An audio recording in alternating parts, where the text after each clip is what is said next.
Hello everyone, this is the second part of the pivot table, and in this video we will try to learn the complete working of pivot table. So in last video we have just go through with the basic one option. So suppose this is the my pivot table already is there, so I am just clicking all these options, all these pivot table field here. Pivot table field are here. So if you want to minimize these options, so you can use these options like that, minimize, maximize options, and you can easily see the data. So now come to the next point, and I want to delete all these columns. So I just select this, I just use control minus options to delete all these selected column. So now this is my main sheet. I just treat this sheet like my main data, and while using of only this single sheet, I will create multiple sheets according to my requirement. Okay, so let's start. I just click inside my data, insert pivot table, and now the second options, we will talk about the second option where you want to show the data. So I want to show the data in new worksheet. So I just click on the new worksheet, I will click on the OK. A worksheet will automatically created.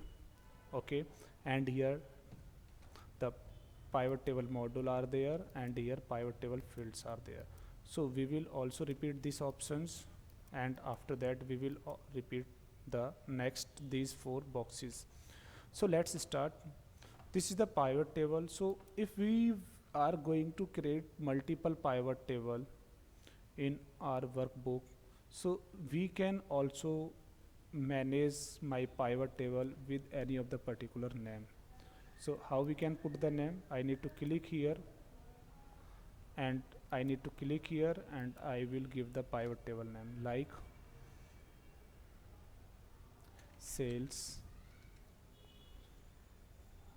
report with sales person wise. So later on, if I will go through with that particular sheet, so I can easily understand with the table कि ये pivot table जो use की गई है ये data को summarise करने के लिए यूज की गई है, लेकिन किस तरह के डेटा को समराइज करने के लिए यूज की है. सो चलिए फिर से एक बार स्टार्ट करते हैं कि यहाँ से रफली हमने कॉलम्स ले लिए, फील्ड ले लिए, और अगर बहुत सारे कॉलम्स है मेरी टेबल में, so I can search here directly. यहाँ पे मैं उस पर्टिकुलर कॉलम का नाम लिखूँगा, वो कॉलम मेरे सामने आ जाएगा. Now this is my data, and now I will talk about these particular four boxes. Just wait a minute. I will talk about these particular four boxes now. So if we will see, or if we will go through the name of these boxes, the first one is for filter. This one is for filter. Means ये जो columns आप यहाँ पे select करते हैं, just wait a minute, ये जो columns आपने सेलेक्ट किए हैं और ये कॉलम आपके सामने यहाँ पे आते हैं, ये कॉलम्स यहाँ पे आपके सामने हैं. सो इन कॉलम को अगर आप ध्यान से देखेंगे तो हम देखेंगे कि हमें यहाँ पे एम्प्लॉय के name, products, employ name, products, ये जो दोनों एम्प्लॉय नेम और एम्प्लॉय के प्रोडक्ट जो दिए हुए हैं वो किस में दिए हुए हैं, वो हमें दिए हुए हैं रो वाइज. ओके, सो जो सम ऑफ क्वांटिटी आपको दी हुई है, सम ऑफ सेल्स अमाउंट जो दिया हुआ है वो आपको किस में दिया हुआ है, वो आपको दिया हुआ है कॉलम में, राइट. तो ये ज़रूरी नहीं है कि ये सब चीज़ें कौन सा डेटा रो में आने वाला है, कौन सा कॉलम में आने वाला है, किसका टोटल होने वाला है, ये ज़रूरी नहीं है. वो ऑटोमेटिक तो कर लेता है सबको, लेकिन अगर मेरी रिक्वायरमेंट है तो मैं उस डेटा को उस पर्टिकुलर वे में अरेंज करा सकता हूँ जिसमें मुझे उसकी ज़रूरत है. लाइक यहाँ पे जो प्रोडक्ट नेम है वो रोज़ में दिखाई दे रहे हैं आपको, आप चाहते कि ये कॉलम में आने चाहिए ऐसे, no problem, you can do that thing. So how you will do that? So to do that, what you need to do, just wait a minute. Yes, now what you need to do, you need to see this structure, like four columns are there, four boxes are there. The first one name with filter, the second one is name with column, the third one is row, the fourth one is value. Means it is simple to understand कि if you want to show a particular column in the form of column, so आपको उस particular column को यहाँ से हटा के column में पहुँचाना होगा. फॉर एग्जांपल जैसे हम बात कर रहे हैं प्रोडक्ट नेम की, सो ये जो प्रोडक्ट के नाम है ये आपको कहाँ से कहाँ चाहिए, रो से कॉलम में चाहिए. अभी आप देखेंगे कि रो वाले बॉक्सेस के अंदर आपको दो चीज़ें दिखाई दे रही है, name of the sales person, product name. और यहाँ पे भी देखेंगे name of the sales person और प्रोडक्ट नेम रो वाइज है. You don't want with row wise, you want column wise, so no problem. Suppose आप प्रोडक्ट नेम को column wise चाहते हैं तो जस्ट इसको यहाँ से ड्रैग करके कॉलम में ड्रॉप कर दीजिए like that. So the structure will change like that. So this is completely for you कि how much you want to represent the data, किस मैनर में आप डेटा को रिप्रेजेंट करना चाहते हो, कौन से कॉलम का आप टोटल चाहते हैं, किस कॉलम को आप कॉलम वाइज दिखाना चाहते हैं, किस डेटा को आप रो वाइज दिखाना चाहते हैं, किस पर्टिकुलर डेटा के ऊपर आप फिल्टर लगाना चाहते हैं. फॉर एग्जांपल्स कि अगर मुझे यहाँ पे सिर्फ अमित का ही देखना है, मुझे एम्प्लॉय वाइज ये रिपोर्ट देखनी है, तो मैं क्या करूँगा, name of the sales person को फिल्टर में लेके चला जाऊँगा. क्योंकि जो अमित, सुमित, रोहित, मोहित है वो आपके सेल्स पर्सन है, और सेल्स पर्सन के ऊपर जैसे मैं फ़िल्टर लगाऊंगा तो वर्क मेरा होगा.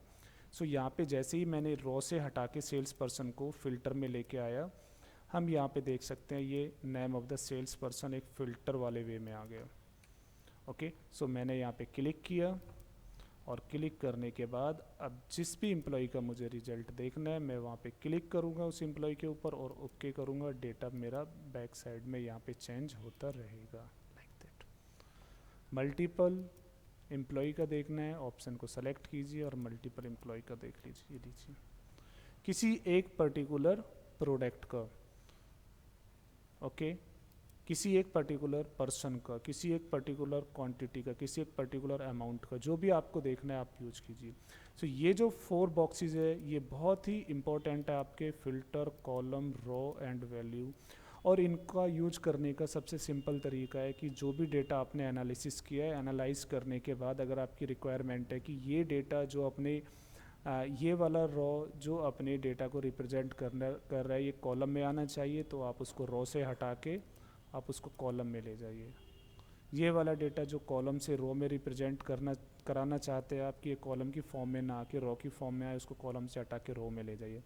किसी पर्टिकुलर प्रोडक्ट को आपको फ़िल्टर करना है, किसी पर्टिकुलर पाइवट टेबल के फील्ड को आपको फ़िल्टर करना है, तो आपको उसको फ़िल्टर में लेके जाइए. किसी को टोटल करना है, कोई कैलकुलेशंस करनी है, तो उसको आप वैल्यू के अंदर लेके आइए. Okay, so this is the way how you can work with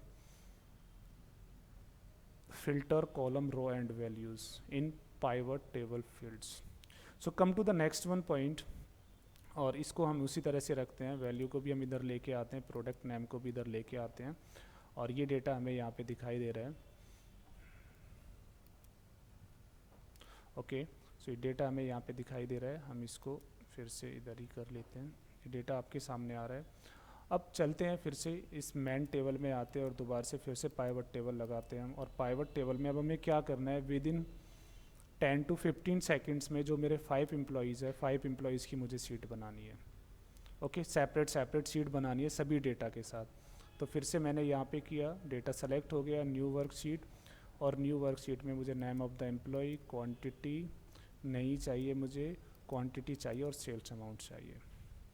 ये 3-4 फील्ड मैंने लिए, और 3-4 फील्ड लेने के बाद अब मैं यहाँ पे सेल्स कंप्लीट अमाउंट पे क्लिक करूँगा. ये सीट बन गई, सीट को मैं रीनेम करूँ, और ये सीट किसके द्वारा है, क्या किसका काम है इस पर, अमित का. दूसरे वाले एम्प्लॉय पे मैंने क्लिक किया, डबल क्लिक किया, और ये सीट किसके लिए है, ये सीट है मोहित के लिए, तो मैं यहाँ पे रीनेम कर रहा हूँ उसको मोहित के साथ. ओके, तो now you can see that कि कितने ईजी वे से आप सेपरेट डेटा रिकॉर्ड के साथ आप बनाते जा रहे हैं. Rohit, so click, Sumit,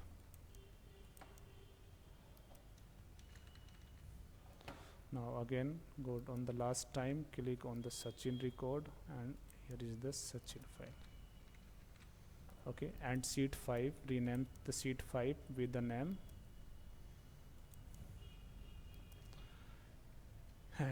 with name and sales amount.